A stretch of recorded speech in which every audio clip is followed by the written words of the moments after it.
말씀이 여러분 성화라고 하는 말씀의 주제인데요. 근데 제가 보통 주일날 낮에는 하나님께서 우리에게 어떠한 일을 베푸셨는가, 하나님 쪽에서 하신 일, 우리 것을 큰 틀에서 은혜라고 합니다. 하나님께서 하신 일, 그리고 그 일을 통해서 우리가 다시 한번 또 회복받고 또 그리고 확신 가운데 가는 그런 메시지를 증거하고요. 이제 수요 예배 때는 또 좀 더 하나님 앞에서 우리 삶이 어떻게 되어야 되는가, 그런 하나님 앞에 우리가 어떻게 반응하는 삶을 살아야 될 것인가 라고 하는 부분에 좀 더 초점을 맞춰서 말씀을 드립니다. 이제 그런 주제로 성화라고 하는 주제로 말씀을 드립니다. 그래서 신앙생활을 하면서 꼭 잊지 않고 들어야 될 두 단어가 있습니다. 이 두 단어를 앞으로 몇 주간 한 10주 정도 예상을 하고 있는데요. 그보다 좀 빨라지시도 늦으시겠지만 그 정도로 중요한 주제입니다. 그래서 앞으로 한 10번 정도를 여러분이 계속해서 이 단어를 들으실 겁니다. 왜 그렇죠? 중요하니까. 반복을 해야만이 교육이 되기 때문에 계속해서 말씀을 드릴 겁니다. 두 가지 단어를 꼭 잊지 말아야 된다. 한 가지 단어는 칭의입니다.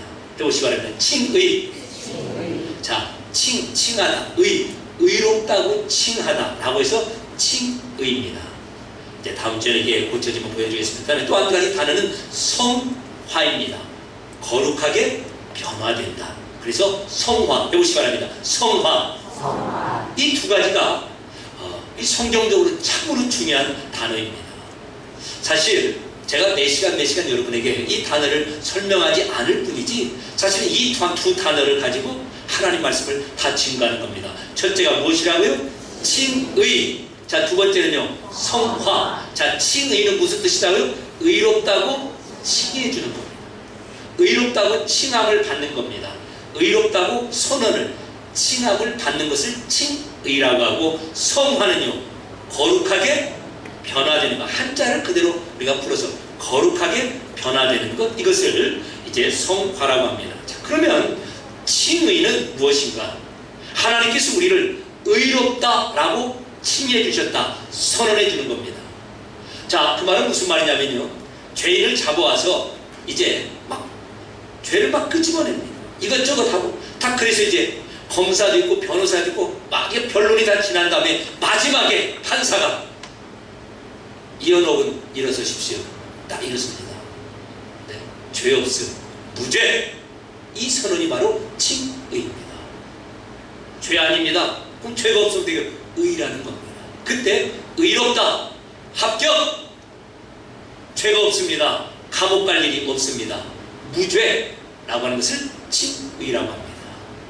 그러니까 우리는 모두가 다 칭의를 받은 자입니다. 다른 말로 하나님께서 우리를 의롭다라고 하신 거예요. 그래서 너희들 다 합격이야. 어디에서 합격입니까? 하나님 앞에서, 하나님 나라 시험에서 합격, 이렇게 된 자들이라는 겁니다. 그걸 무엇이라고 한다고요? 칭의. 다른 말로는 의롭다 하셨다, 의롭게 되었다. 자, 이렇게 성경이 말을 하는 겁니다. 자, 그래서 칭의라는 것은 합격, 의롭다, 하나님께서 선언을 해주시는 건데, 우리 성도들의 법적인 신분입니다. 다시요, 칭의는 무엇인가? 우리 성도들의 법적인 신분. 법적인 무엇이라고요? 신분입니다. 그래서 이런 겁니다. 우리는 법적으로 대한민국의 시민입니다. 우리 중에 부자도 있고 가난한 사람도 있잖아요. 뭐 좀 더 배웠고 못 배운 분도 있고, 젊은 분도 있고 연세 드신 분도 있고, 강건한 분도 있고 약한 분도 있습니다. 그러나 법적으로 다 동일한 시민이라고 하는 신분을 가진 겁니다.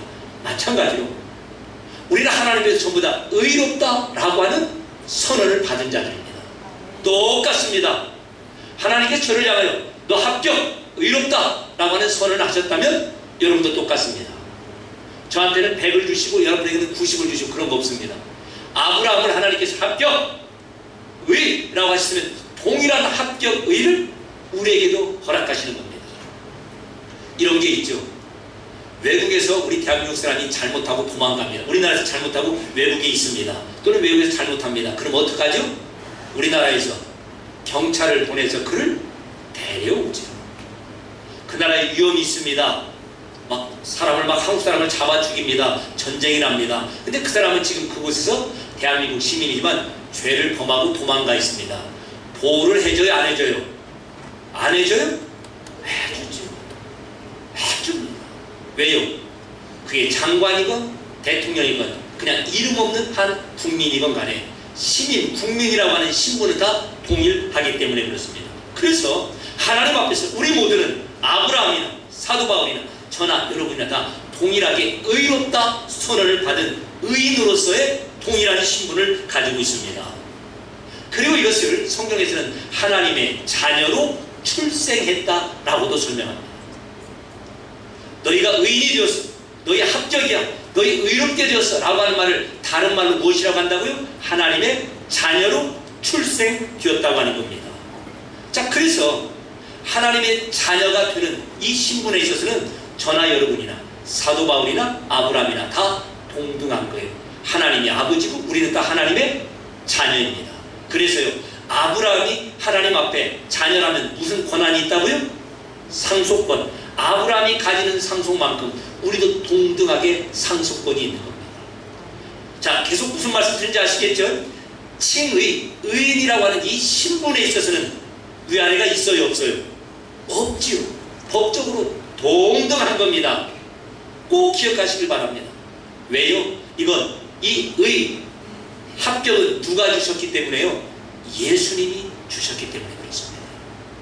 하나님 앞에서 합격되는 것, 하나님의 자녀가 되는 것, 그래서요, 아브라함과 동등한 상속권자가 되는 이 모든 것은 누구 때문에 우리에게 온 거라고요? 예수님 때문에 우리에게 오게 된 겁니다. 말하자면 하나님 쪽의 일하심의 결과 우리가 의롭게 되었다는 겁니다.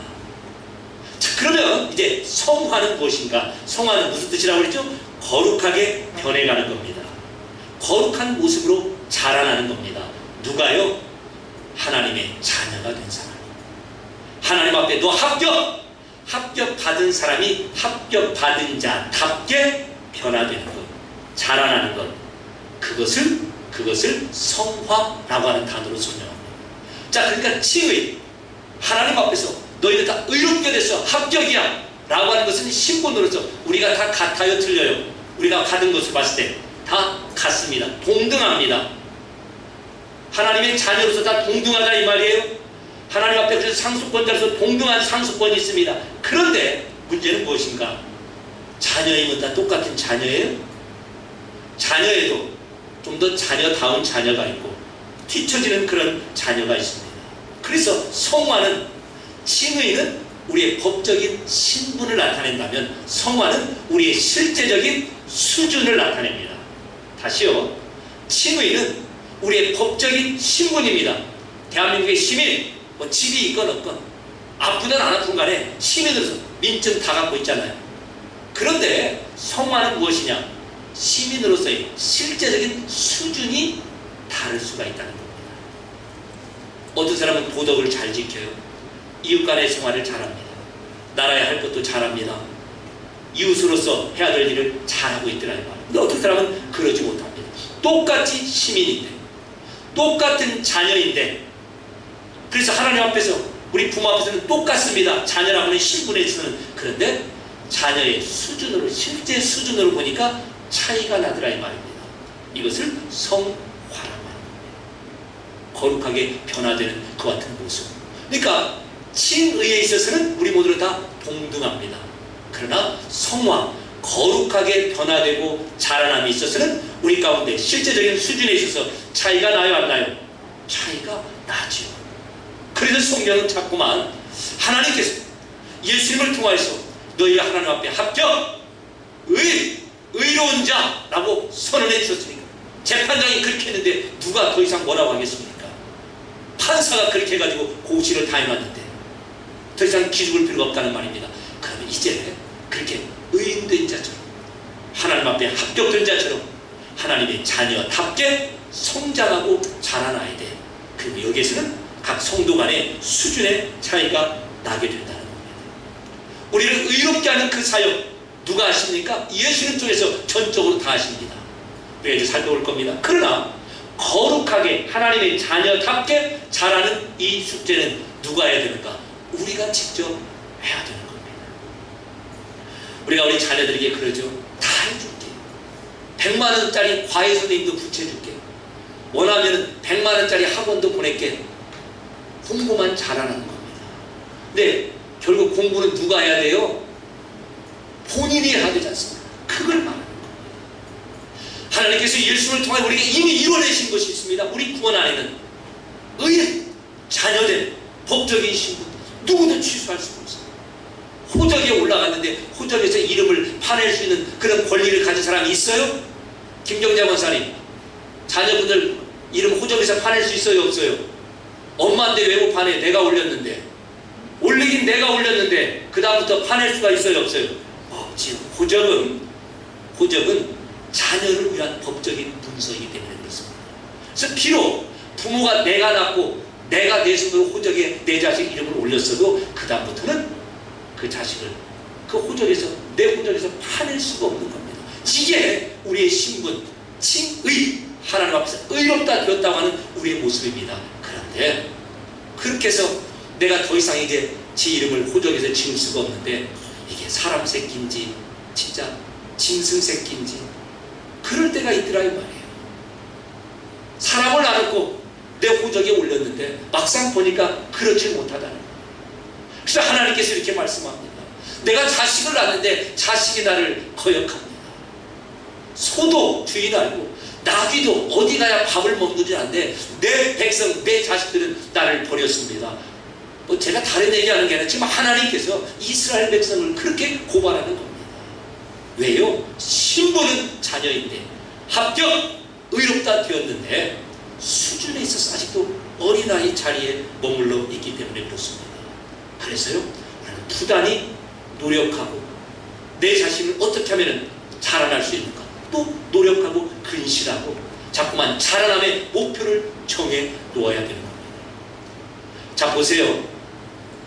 자녀의 입장으로서는 태어날 때는 자기가 한 일이 있어요, 없어요?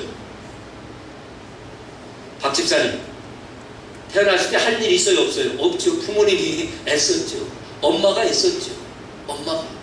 그리고 나보니까 내가 나온 거예요. 그러나 태어난 다음에 학교를 가고 구구단을 외우고 영어를 외우고 문제를 풀고 그건 누구 몫이에요?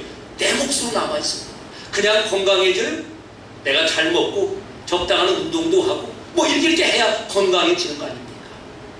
부모님께서 나에게 허락하신 그 부분, 은혜의 부분과 물론 운동을 하고 공부를 하고 이 모든 것도 부모님이 다 공급을 해주시는 그 은혜 안에 있죠. 그러나 자녀로서 내가 할 몫이, 나의 숙제가 있다는 겁니다. 이게 바로 성화에 있어서 참으로 중요한 내용입니다. 그래서 성경은 특별히 이제 우리가 서신서라고 하잖아요. 뭐 로마서, 고린도전서, 고린도서, 뭐 고린도서, 이게서 가운데로 딱 내용이 나눠집니다. 첫째는요, 하나님께서 예수님을 통하여 너희를 하나님의 자녀라고 하는 신분, 의로운 자로 만드셨어. 그래서요, 자녀답게 자라나야 돼. 성화, 거룩한 자로서 자꾸만 변화되어야 돼. 그 목적으로 하나님께서 너희를 예수님을 통하여 하나님의 자녀로 만드신 거예요.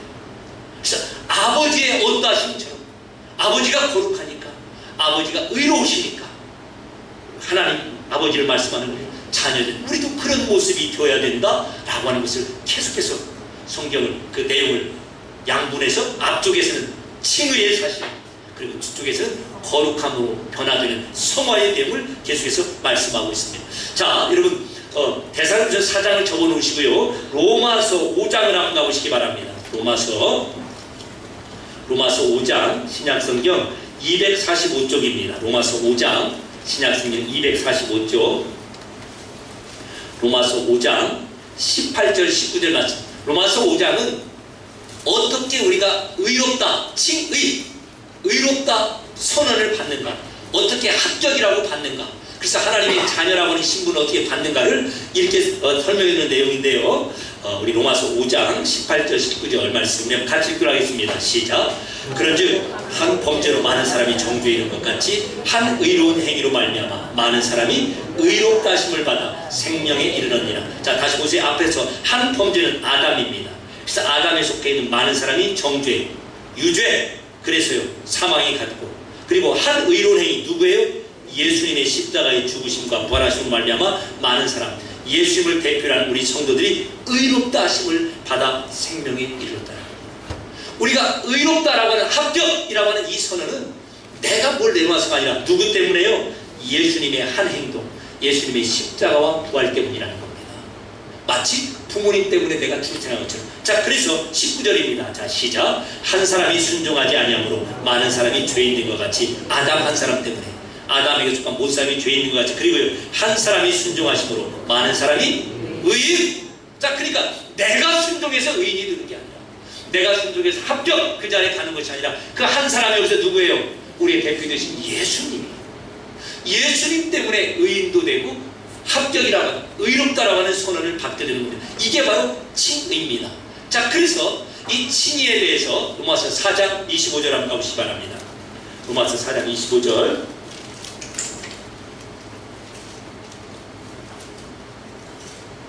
우리 같이 읽겠습니다. 시작. 예수는 우리가 범죄한 것 때문에 내줌이 되고 또한 우리를 의롭다 하시기 위하여 살아나시는, 참 중요한 내용입니다. 여러분 할 수 있으시면은 꼭 정확히는 아니지만 이 의도, 이 내용을 가지고 외우시기 바랍니다. 예수님은 우리가 범죄한 것 때문에 내어주니, 십자가에 내어주니, 그래서 죽으셨고, 또요 우리를 의롭다 하시기 위하여 살아나셨습니다. 자, 그러니까 보세요. 저랑 보세요. 예수님이 부활하시면 그냥 예수님이 죽으셨다 사셨습니다, 그래서 나도 삽니다. 예, 맞는데 오늘 이 의와 관련된다면은 예수님이 왜 죽으셔요? 나의 죄 때문에 십자가에 내어 죽게 됩니다. 그래서 그 문제가 해결됩니다. 그리고 부활하셨는데 왜 부활하셨는가? 나를 의롭다 하시려고. 그러니까 예수님께서 다 이루셨다라고 하는 것은 나의 죄 문제와 의의 문제를 동시에 해결하시는 겁니다. 예수님이 부활하시기 때문에, 그래서 내가 의롭다, 합격, 너희는 의인이야 라고 하는 하나님의 선언을 받게 된다는 겁니다. 이 일은 앞으로 될 일이에요? 이미 완성된 거예요? 완성된 거죠. 그래서 우리 중에 신분, 하나님의 자녀, 상속권, 이거에 대해서는 우연이 없습니다. 동등한 거예요. 왜요? 신분, 자녀 되는 것, 그래서 상속권을 받는 것은 내가 노력한 만큼 받아요. 그 집에 자식으로 태어났으니까 받아요. 그렇지요. 부모 덕에 받는 겁니다. 그런데 이미 이건 다 우리에게 확정된 거예요, 사실. 이거 놓고 걱정하면 사실은 문제가 있는 겁니다. 거꾸로 가는 거예요. 진짜 이제 우리가 걱정할 게 무엇이에요? 그럼 내가 자녀답게, 의인답게 자라나고 있는가 아닌가를 보는 겁니다. 자, 그래서 베드로전서를 한번 가보겠습니다. 베드로전서 1장. 이런 말씀은 다음 주 한번 더 설명해 드리겠습니다. 378조, 신약성경 378조, 베드로전서 1장 15절 말씀입니다. 378조, 베드로전서 1장 15절 말씀. 자, 찾으셨나요? 자, 중요한 말씀이니까 우리 한번 같이 두 번 읽겠습니다. 시작. 오직 너희를 부르신 거룩한 이처럼 너희도 모든 행실에 거룩한 자가 되라. 왜 우리에게 거룩을 요구하죠? 왜 우리가 거룩이라는 것은 성화를 말하는 건 왜 그렇죠? 하나님이 우리를 그런 자로 부르셨습니다. 하나님께서 우리를 의롭다, 합격, 온전한 하나님의 그 거룩을 우리에게 주셨기 때문에 우리의 삶을 거룩한 자의 삶으로 살아야 돼 라고 말씀하시는 겁니다. 자, 그러면서 오늘 본문 말씀을 이제 결론으로 보시겠습니다. 데살로니가전서 4장 3절부터 한번 가보겠습니다. 331조 데살로니가전서 4장 3절. 그럼 거룩이 무엇이냐? 왜 이것을 요구하는가? 자, 보겠습니다. 4장 3절 한번 읽어보겠습니다. 시작. 하나님의 뜻은 이것이니 너희의 거룩함이라. 보겠습니다. 음란을 버리고 각각 거룩함과 존귀함으로 자기의 아내 대할 줄을 알고 하나님을 모르는 이방인과 같이 세욕을 따르지 말고 이 일의 분수를 넘어서 형제를 해하지 말라. 자, 보시기 바랍니다. 한마디로 딴살림 차리지 말라는 거예요. 나도 누구랑 딴살림 차리지 말고 다른 사람도 우리 집에 들어와서 딴살림 차리지 말라는 겁니다. 그렇게 하면 형제를 서로 해하는 거예요. 그리고 딴살림은 누구만 차려요? 이방인들만. 이방인이 세욕을 쫓는 것처럼 이제 너희는 더 이상 이방인의 세욕을 따르는 것이 아니야. 그래서요, 거룩함과 존귀함으로 자기의 아내를 대하라 이렇게 말합니다. 자, 보세요. 저희는 우리 중에 이런 분이 없다고 확실히 믿고 말씀을 드립니다. 교회 가운데 데살로니가 이 전서를 받는 그 교회 가운데 그런 사람들이 있었다는 거 없다는 거예요? 있다는 겁니다. 신부는 누군데요? 신부는 의인, 하나님의 자녀인데 하는 짓은요, 이방인, 세교거리. 자, 근데 그런 일이 있을 수가 있어요, 없어요? 있지. 막 남편을 닥달하잖아요. 부인을 폭행하잖아요. 잘하고 가서. 교회 봉사 잘하고 가서 며느리도 막 잡잖아요. 돈 문제 걸리면은 부모 자식도 없잖아요. 똑같다는 겁니다. 예, 나도 누구 만나서 바람 피고 저쪽도 또 우리 집 와서 또 바람 펴가지고 형제에게 해를 가고 우리로 봐서는 뭐 그럴 수가 있어. 예, 그런 일이 벌어져. 그래서 성경은 너무나 사소한데 그런 걸 강조하고 있어요. 말 잘해. 덕스러운 말하고 다른 사람 등지에 민망하고 부끄러운 말 하지 말고 네 손으로 열심히 일해서 나눌 거 있게끔 하고 거짓말 하지 말고. 이거 이미 우리가 다 그렇게 해야 되는 거 아닙니까? 그런데 이런 것을 요구받고 있다는 겁니다. 우리는 그랬죠. 기본이 안 돼 있다. 예, 우리 모두가 다 기본이 안 돼 있습니다. 안 들켰을 뿐이지 다 그렇죠. 그래서 다시 한번 하나님의 말씀을 가지고 하나님께서 우리를 부르시는 겁니다. 너희가 예수님 안에서 어떠한 존재인 줄 알아야 돼요.